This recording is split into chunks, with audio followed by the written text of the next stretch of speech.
나를 더 좋아하는 남자. 내가 좋아하는 남자보다 나를 좋아하는 남자와 결혼하라는 말이 있다. 사랑하는 사람을 보내고 나를 죽자고 좋다고 하는 남자와 실제로 결혼한 후배가 있다. 결혼 초기에는 과거로 인해 아픔이 있었지만 결국 어떤 조건도 불사하고 내 곁에만 있어달라는 남편에게 감동하여 행복한 결혼 생활을 누리고 있다. 결코 사랑할 것 같지는 않았던 남편이었지만 지금은 그 누구와도 바꿀 수 없는 소중한 남편이라고 한다. 무엇보다도 나를 나보다 더 사랑하는 남자라는 확신과 믿음이 있다는 것이 얼마나 결혼 생활을 행복하게 하는지 모르겠다고 한다. 천성이 착한 성품의 남자. 수도 없이 갈등에 부딪히며 사랑과 전쟁을 반복해야 하는 결혼 생활. 하지만 늘 화내는 쪽은 내 쪽일 뿐 남편은 언제나 조용히 받아주고 내 이야기를 끝까지 들어준다면 얼마나 좋을까. 이런 남자는 천성이 착한 성품을 가진 남자다. 싸움을 하려고 해도 싸움이 안 된다고 한다. 연애할 때는 이래도 좋다 저래도 좋다고 하며 줏대 없어 보이고 싱거워 보일지 몰라도 결혼하고 보면 착한 남자와 사는 것이 얼마나 큰 행복인지 모를 것이다. 가정적이며 아이들을 좋아하는 남자. 연애 시절에는 주로 외식을 좋아하고 근사한 곳 데리고 가주면 좋아라 했지만 이런 남자들 결혼하면 밖으로 돌고 도무지 집안에서 시간 보내는 것을 참지 못하는 경우 많이 봤다. 이와는 반대로 집에서 가족들과 지내는 것을 좋아하며 특히 아이들과 놀아주는 것을 좋아하는 남자들 있는데 이런 남자들 연애 시절에 멋없고 칙칙하다 하겠지만 결혼하고 나면 이보다 1등 남편 없다. 요즘도 애가 다 클 때까지 기저귀 하나 갈아준 적 없는 남자들 많다. 부부 동반 모임을 가더라도 자기 아이 따라다니면 서 챙기는 남자들 보면 얼마나 부럽고 그 아내가 행복해 보이는지. 폭주, 담배를 하지 않는 남자.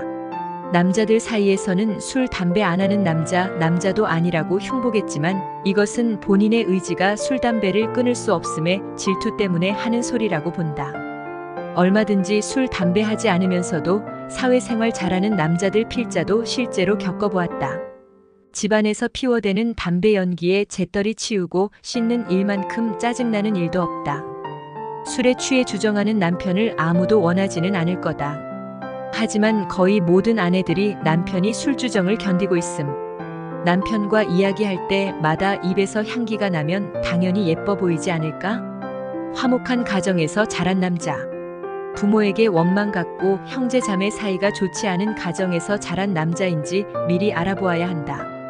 부모의 불화나 어려운 가정 환경 등은 연애할 때야 모성애나 보호 본능을 자극시키는 요소가 되겠지만 결혼 상대라면 신중을 기하는 편이 좋다.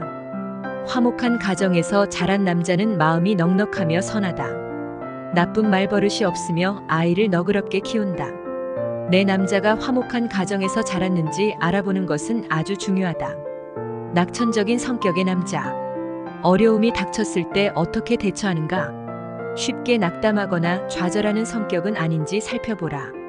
걱정이나 고민이 있으면 며칠 밤을 끙끙 앓며 생각하고 자신이 분해 자신이 견디지 못해 사고를 치거나 원하는 일이 이루어지지 않으면 팔팔 뛰는 성격은 아닌지. 이것만큼 함께 사는 사람을 피곤하게 하는 일도 없다. 아무리 어려운 일이라도 좋은 방향으로 생각하고 언제고 새로운 일에 도전하고 실패하더라도 낙담하지 않고 좋은 경험으로 삼는다. 늘 야망에 불타 조바심을 내며 사는 것보다 비록 초가삼간이라도 만족할 줄 알며 작은 것에 행복을 느끼면서 살 줄 아는 그런 남자라면 내 인생을 맡겨볼 만한 가치가 있지 않을까? 요리를 좋아하는 남자. 요리에 취미가 있으며 즐겨하는 남자. 결혼하면 아내가 얼마나 행복한 줄 아는지. 매일 반복되는 식단에 대해 같이 고민해주며 때로는 남편이 차려주는 밥상도 먹는다. 아내에게 식사를 준비하는 일만큼 어렵고 힘든 일이 없다. 이렇게 저렇게 만들어 먹자며 부엌 일에 관심을 가져주는 정도만 되어도 행운이다. 부엌에 잘 들어오는 남자라면 아내의 말에도 귀를 기울일 줄 아는 남자라는 뜻이다. 8. 부지런한 남자. 결혼하면 남자들은 살이 찌고 게을러지는 것이 보통이다. 집은 오로지 휴식을 취하는 곳이라며 건드리지 말아주길 바란다. 집에 오면 소파에 누워 쉬고 있는 남편의 모습만큼 한심한 일도 없다. 반면 어떤 일이든 해야 직성이 풀리는 부지런한 남자들도 있다. 잠자고 쉬는 시간만큼 인생을 허비하는 시간도 없다고 생각한다. 이런 남자와 결혼하면 인생이 에너지로 넘친다.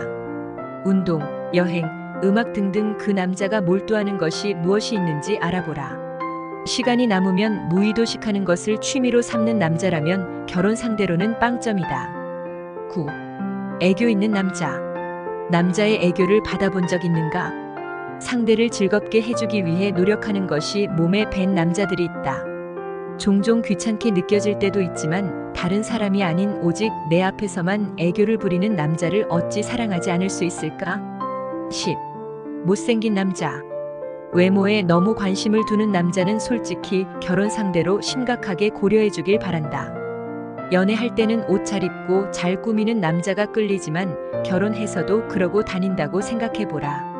털털하고 구멍난 양말이라도 마누라가 주는 대로 신고 다니는 남자여야 한다. 의외로 남자들 가운데에도 자신의 경제적인 능력은 생각 않고 명품만 찾는 된장남도 적지 않다. 이런 남자랑 결혼하면 정말 곤란하지 않겠는가? 자고로 부부가 나란히 서면 남자보다는 여자의 외모가 월등한 편이 좋아 보이기도 한 법이다. 결혼 상대로 어떤 남자가 좋을까 고민해 보았다. 이미 흘러간 세월을 돌이킬 수는 없지만 내 남편도 이 중 한 가지만 해당 사항이 있다면 성공적인 선택이다. 물론 이 조건이 다 들어맞기를 바란다면 그건 괴물. 혼기에 들어선 미스들이라면 남자를 만날 때 이런 점들을 잘 살펴보았으면 한다.